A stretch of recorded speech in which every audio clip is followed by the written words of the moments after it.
নমস্কাৰ সকলোকে স্বাগতম জনাইছো মোৰ ইউটিউব চেনেললৈকে। আজি এই ভিডিঅ'ৰ জৰিয়তে এটা অত্যন্ত গুৰুত্বপূৰ্ণ বিষয় আলোচনা কৰিম। প্ৰত্যেকজন টেট পাছ কৰা প্ৰাৰ্থীৰ কাৰণে অৰ্থাৎ যিসকল প্ৰাৰ্থীয়ে ৫৫৫০টা পদৰ নিম্ন প্ৰাথমিক আৰু উচ্চ প্ৰাথমিকৰ আবেদন কৰিছিল, সেইসকল প্ৰাৰ্থীৰ কাৰণে যথেষ্ট গুৰুত্বপূৰ্ণ হয়। ভিডিঅ'টো আপোনালোকে শেষলৈকে চাই থাকিব।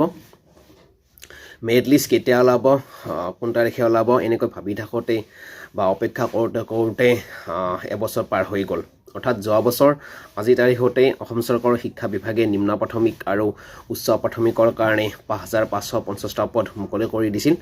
আৰু যিটো খবৰে সমগ্ৰ টেট পাছ কৰা প্ৰাৰ্থীসকলক বহুত এটা সুখৰ খবৰ কঢ়িয়াই আনিছিল তেওঁলোকৰ মাজত। আৰু বহুতে আশা কৰি আছিল বা আছে এতিয়ালৈকে যে তেওঁলোকৰ চাকৰিটো পাব।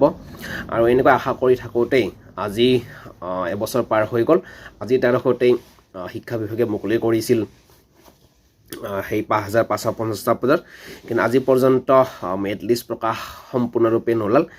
যদিও ফিজিকেল হেণ্ডিকেপ বা যিখিনি কালচাৰেল সেইখিনি ভেৰিফিকেশ্যন হ'ল, কিন্তু বাকীখিনি এতিয়ালৈকে কোনো ধৰণৰ ইনফৰ্মেশ্যন নাই।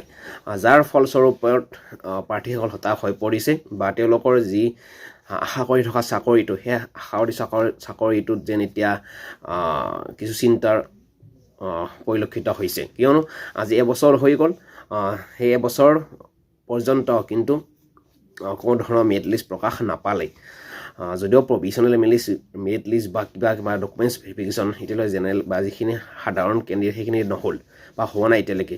কেতিয়া হ'ব বা কেতিয়ালৈকে শিক্ষা বিভাগে নটিচ জাৰি কৰিব, সেইটো এতিয়ালৈকে ইনফৰ্মেশ্যন নাই। যাৰ ফলস্বৰূপে প্ৰাৰ্থীসকলে হতাশ হৈ পৰিছে।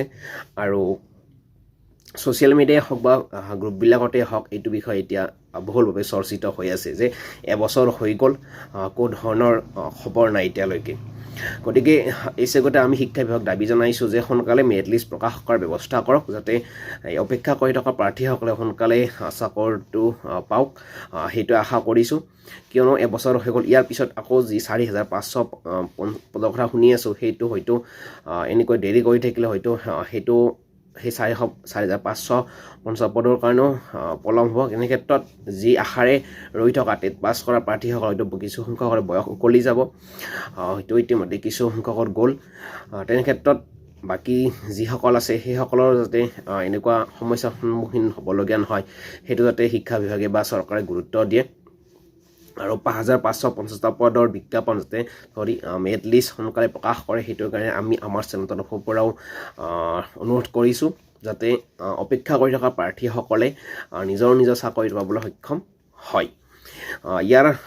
এই যি অসম চৰকাৰৰ শিক্ষা বিভাগৰ নিম্ন প্ৰাথমিক আৰু উচ্চ প্ৰাথমিকৰ সমান্তৰালকৈ বিদ্যালয়তো তেনেকৈ বিজ্ঞাপন প্ৰকাশ পাইছিল, ইতিমধ্যে তাৰে নিযুক্তিও হৈ গ'ল। কিন্তু অসম চৰকাৰৰ শিক্ষা বিভাগৰ সেই যি ৫৫৫০টা পদৰ কিন্তু আজি প্ৰতি মেৰিট লিষ্টে প্ৰকাশ ভালদৰে নহ'ল, যাৰ কাৰণে প্ৰাৰ্থীসকল হতাশ হৈ পৰিছে আৰু কিছু চিন্তনীয় হৈ পৰিছে।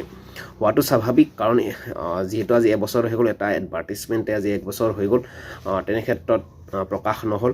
গতিকে আমিও দাবী জনাইছোঁ আমাৰ চেনেলৰ তৰফৰ পৰা সোনকালে মেৰিট লিষ্ট প্ৰকাশ কৰক। আৰু যিসকলৰ প্ৰাৰ্থীৰ মাৰ্কে কভাৰ কৰিব, সেইসকলে যাতে নিজৰ চাকৰিটো পাবলৈ সক্ষম হয়।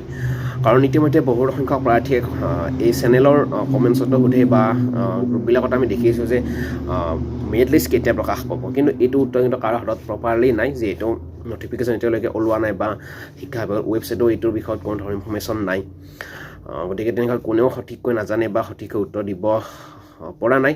বহুতে কৈছে ডিচেম্বৰ শেষত প্ৰকাশ পাব, বা কিছুমানে কৈ আছে বিহুৰ পিছত প্ৰকাশ পাব, কিছুমানে কৈছে বিহুৰ আগত প্ৰকাশ পাব। এনেকুৱা ধৰণৰ বিভিন্ন মতামত যদিও আগবঢ়াই আহিছে, কিন্তু সঠিক ইনফৰ্মেশ্যন কাৰো হাতত নাই। গতিকে আমি দাবী জনাইছোঁ যে শিক্ষা বিভাগে নটিচ যোগে প্ৰকাশ কৰক যে মেৰিট লিষ্ট কোনদিনা প্ৰকাশ পাব, সোনকালে প্ৰকাশ কৰাৰ কাৰণে আমি অনুৰোধ কৰিছোঁ। আৰু এই যিসকল প্ৰাৰ্থীয়ে ৰৈ আছে আশাৰে, সেইসকল প্ৰাৰ্থী যাতে চাকৰিটো পাবলৈ সক্ষম হয়, সেইটোৱে আশা কৰিছোঁ। পুনৰবাৰ শিক্ষা বিভাগক দাবী জনাইছোঁ যে সোনকালে মেৰিট লিষ্ট প্ৰকাশ কৰক আৰু চাকৰিটো পোৱাত সুবিধা কৰি দিয়ক। এইখিনিয়ে, ধন্যবাদ, জয় অসম।